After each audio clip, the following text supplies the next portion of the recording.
Well, I couldn't bottle anymore if I tried, because with 4 games left in the season, we clinched the league. Do a little sideline here before we get to the very last game. We are comfortably ahead by, math is hard, 12 points.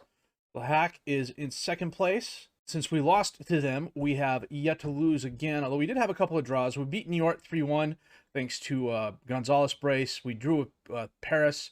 Monconduit clawed the drawback for us there against Grenoble. Charles Abbey clawed the drawback there. As you can see from our scores, we have like a couple players do really, really well, and the rest of the team has just been dragging. Salif Sane got sent off early, although he did manage to score a goal before then, and we somehow managed to win. Well, we didn't somehow manage to win. Charles Abbey got very lucky in the 92nd minute, and we won there. Against Rodez, we absolutely thumped them 4-0. Alvarez a goal, Garnacho a goal, Abbey a brace of goals. Guingamp, we just beat them 4-2, and that clinched us the league. We had our youth intake. I already talked about it. It's a great youth intake. Oh my God, these guys are going to be so good. Our budget for next year is actually really nice. 385,000 euros in salary and just over 19 million for transfer budget. And I've already made some free signees that I think they're going to contribute. They're not elite signees, but they're definitely solid players who are going to help the club in the long term, I believe. So the aforementioned Charles Abbey wants a new contract. The problem is he's 23 years old. He's wanted by a couple different teams. And I don't know. He's got a ton of positives. He's a Togolese international. He plays winger really well. He's starting at 2,800 euros. Let's see what he wants. He wants an important player and a 4-year contract. I don't know. I don't know. It's 14 goals, 7 assists. He's a decent passer, okay header. He's not the best tackler, but he's not paid to be the best tackler. He's averaging a little under a goal in appearance. His medical history hasn't been that bad. It's just been a bunch of niggling stuff, but he's not an important player in my mind. He's not. So, get the press conference out of the way here real quick. So, we'll see what happens. I promised when we'd renegotiate in the summer. I may have just burned the bridge with him, walking away from that one there. We got Stalovois, QRM, and Khan left, and then we'll be back for Valenciennes, and then we'll wrap up the season and look ahead at what's coming next. Shouldn't be a long episode, knock on wood. Depends on how deep into the weeds with the statistics and attributes and whatnot we go to. So we'll have to wait and see what happens there. But we will be back with our ending game at Valenciennes. Maybe get some of the youth guys in for that final match. Lord knows, I've got a couple that probably won't be playing. Back in a bit. So, of course, we grew complacent after clinching the league by beating Rodez. We beat Guingamp 4-2. We beat Stade Louvois 2-0. We beat QRM 3-2. And then we lost to Caen 3-1. Cue James T. Kirk screaming Caen at the top of his lungs here. I'm not going to put that in. I don't want to get a copyright strike or anything like that. Granted, I realize I'm a small channel, but still, why risk it? So today we're playing Valenciennes. And because of how everything has shaken out, especially with regards to the league table, Valenciennes is in 7th place. If they win, they draw with PFC. And there's really nothing for them to play for. So Show is fighting with Le Havre, and we are comfortably ahead. So in this situation, I'm going to do what I normally do. And that's play a lot of youngsters. And as you can see, we're playing more than a few youngsters, although I do have Palencia and Memisevic on the field for some experience, I guess you could say. So we're going to have Fallen Goal, Nade and Pedro as the defensive backs, Caladat and Palencia as the wing backs, Memisevic as the defensive mid behind Amagu and Cerruti, Bile and Abbey as the wingers, and Daniel Gonzalez as the striker up top. Abbey, for whatever reason, is absolutely convinced he is an important player, and he's not. I'm not willing to give him an important player contract. It's not happening. Well, this is interesting. The game crashed. I haven't had that happen since FM23, and back then it was an issue with my graphics card back in the day. The card itself went bad. It wasn't anything with the game, but for some reason the sound started cutting out, and then it threw this XML error that Let me see if I can pull it up here, over here, and read off. I took a screenshot so I could send it in. What is it? XML parsing error. No element found at line 1 of Panuel's menu strip. Error offset invalid corrupted buffer. AMD Power Express request high performance. So it's something going on with my graphics card, I think, but I just updated the driver on that. It's 2-3 days old. So I don't know. Could be maybe FM23 is not playing nice with the graphics card. So, anyhow, as I was saying before the game crashed on me last time, usually when I have nothing left to play for, there's nothing at stake, I will start the youngsters, because chances are the youngsters that are on the field now will probably never ever see another game for St. Etienne. And it's just the way it is. But at the same time, you know, why not give them some starting time on the field? You know, and Palencia dispossesses the Valenciennes player. Palencia's a very good player. Mimicevic is a very good player. You know, Fall could be a backup if necessary. Some of the youngsters I am playing do have potential. Whether or not they have enough potential to ever crack the first team remains to be seen. So, Cerruti, Amagu, back to Mimicevic. Nade, Amagu, Nade, Mimicevic, Cerruti, or to Amagu, up to Bile, drops it off to Caladat. Caladat driving forward. He's got help, not a lot. He's going to hold it up, send it back to Mimicevic. Amagu, top the box, off the post and in.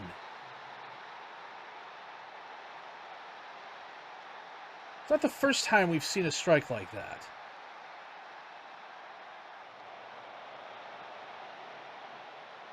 Mimicevic dispossesses the Valenciennes player. Abi, back to Pedro. Pedro, up to Abi. Abi stops it from going out of bounds. Gives it to Palencia. He crosses it in. Danny's there, and he has it just wide right.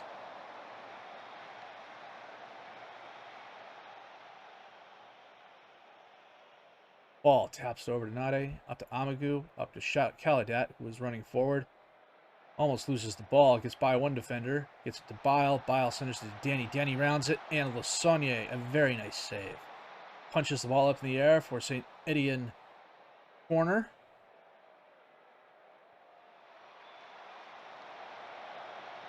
Danny picks up the carom. Amagu. Nade. And that is half. We are thoroughly dominating Valenciennes. 13 shots, 6 on target. XG at 1.3. So, the clue for me that something's going on behind the scenes is that the sound will cut out. We need to check the sound drivers here. I can do that after this match. Debuchy to Hamache. Almost loses the ball. Almost dispossessed. Kaba to Berthonier. He hits it wide right, but not by much.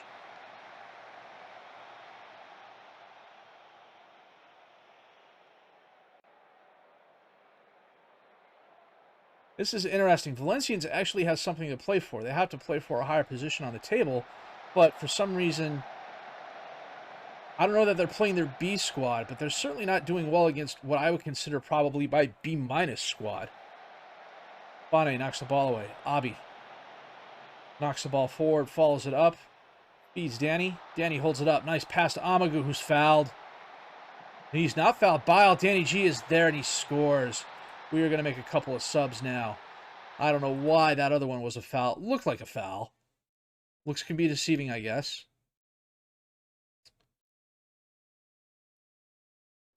Pedro, we're going to get off for Gonnet.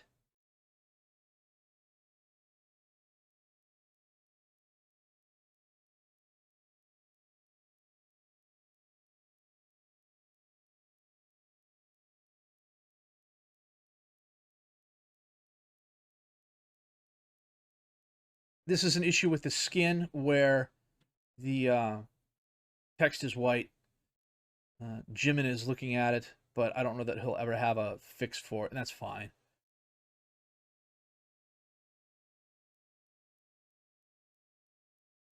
Bring on Alvarez for Caladat. I'm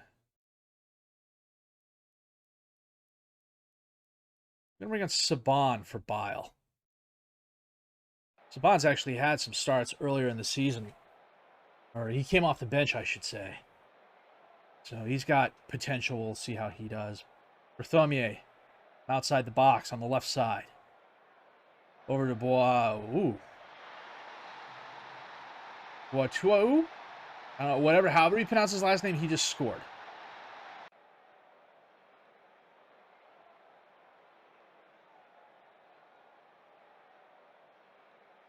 "17 shots, 10 on target for us, an XG of 2.3.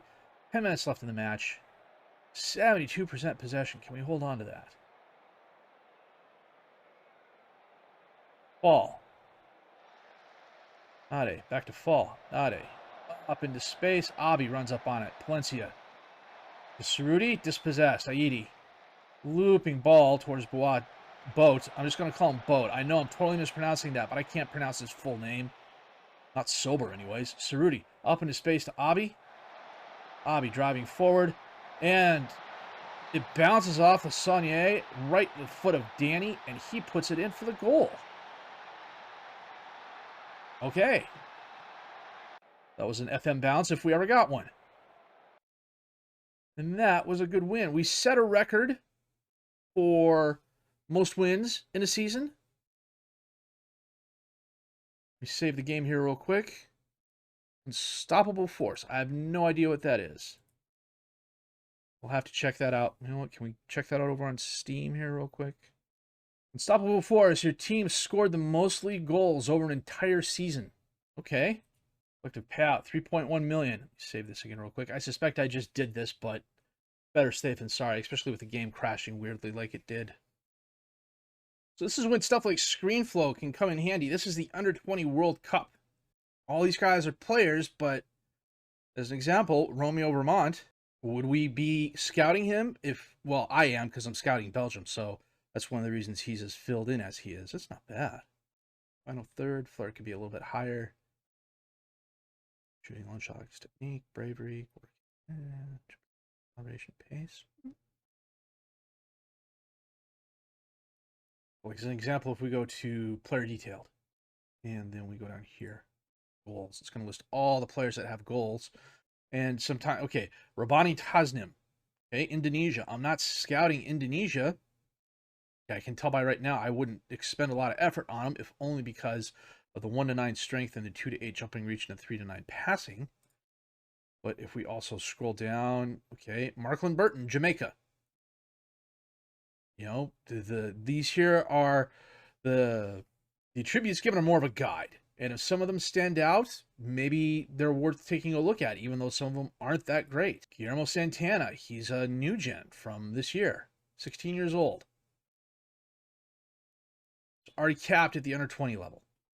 I don't know why. It's 1-6 passing, 1-6 strength. It's Mexico, though.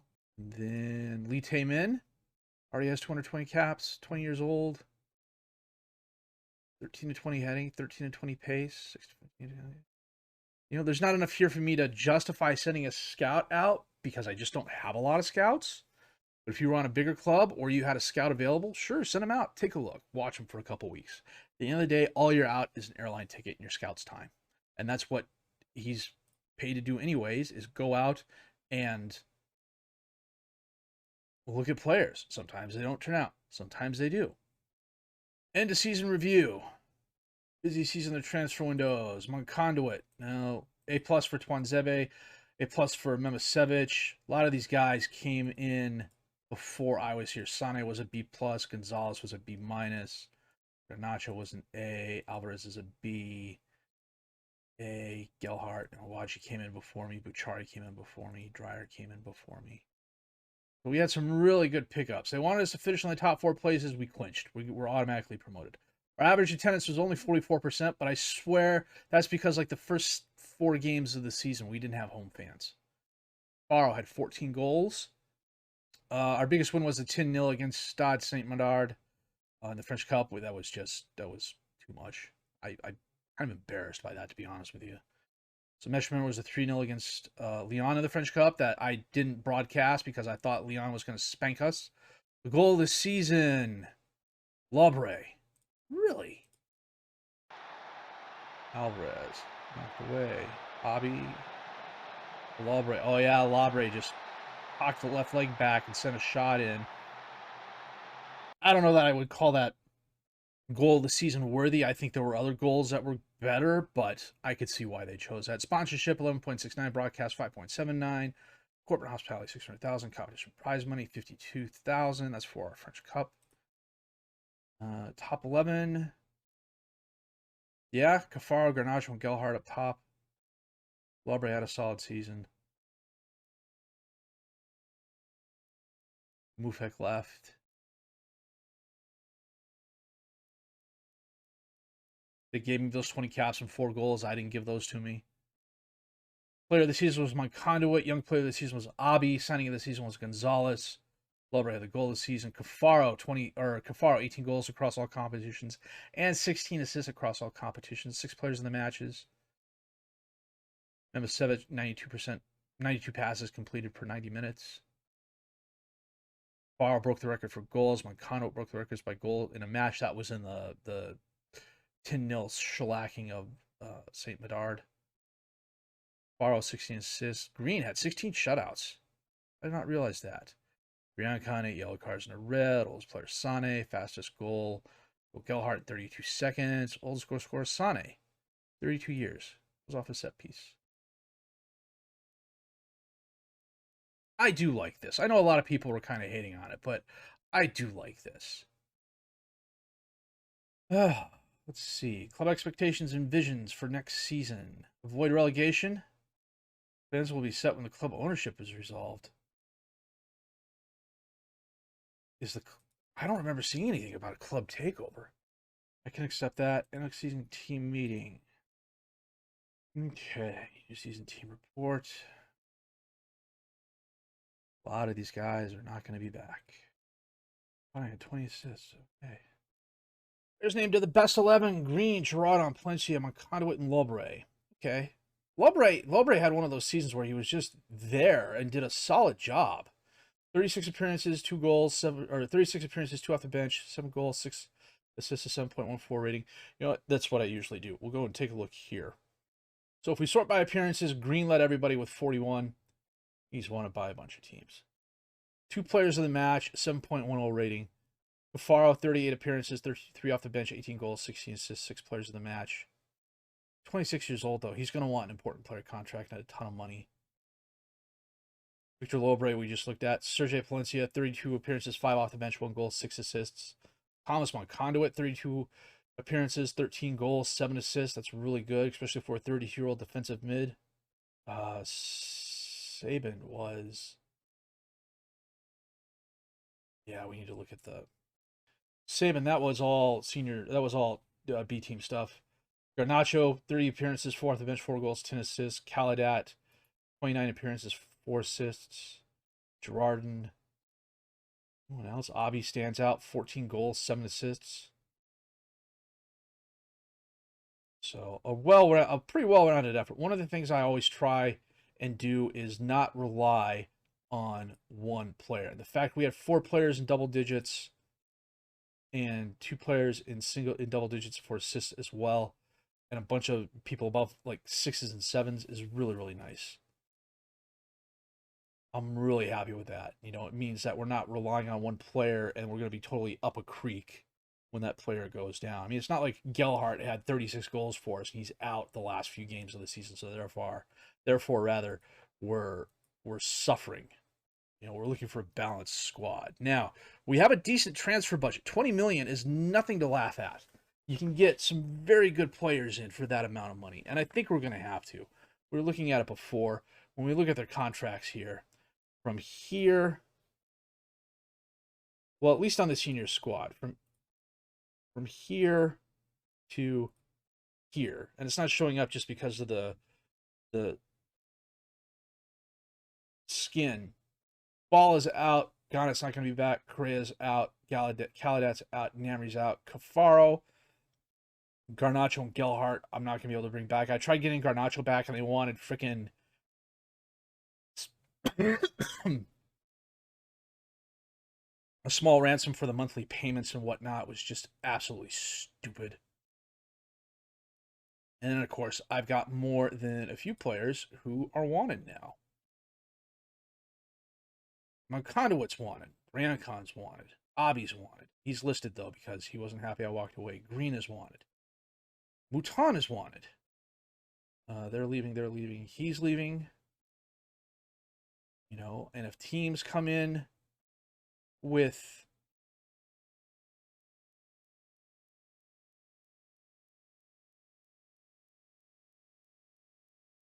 a solid offer and they're not in League One, then I'll entertain them. You know, especially if we're getting decent money for them. So I've done a decent amount of scouting as well.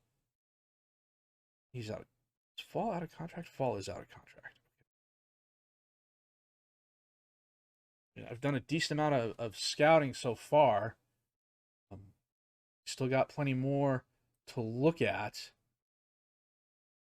As an example, Edwin Mosquera here. He's a free agent. Colombian.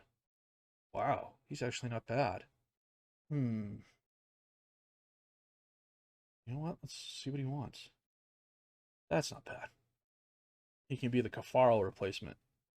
You know, just going through searching reports like that, you know, and seeing what's out there. I do have the short list of the youngsters I've been looking at, seeing how they're doing. Ram Dame is not coming to us anytime soon. His value is going to go through the roof because he just won African Player of the Year. So, but you know, a guy like that you keep because you know he's got a big future ahead of him. So this is what I don't understand. Is Nowusu out of contract? It's got to be because some of these numbers are so low. Like the 3 technique and the 2 off the ball got to be affecting this somehow. But I know this kid's going to be good. I mean, the concentration, reflexes, the decision making, the handling, the command of area, they're already double digits at 17 years old, and they're only going to get higher. Maybe not that much higher, but if everything else comes up, he can be a solid keeper. You know, we'll make an inquiry. We'll see what happens. But a really, really solid season for us. A good season for us. Now it's going to be doing what we need to do in order to stay up next season. So we've cleared the first hurdle. We're back in League One. Question now is, as I just mentioned, can we stay there? Well, next episode, we'll find out what we did in the summer transfer window. Hopefully we laid the foundation to keeping us in League One. And if not, well, we got 6 more years to make it back up. So that said, if you did like what you've seen and heard, please leave a like. Subscribe to the channel for more content, questions, criticisms, comments. Leave those down below. I will answer those as fast as I can. My name is FM23. I thank you very much for watching.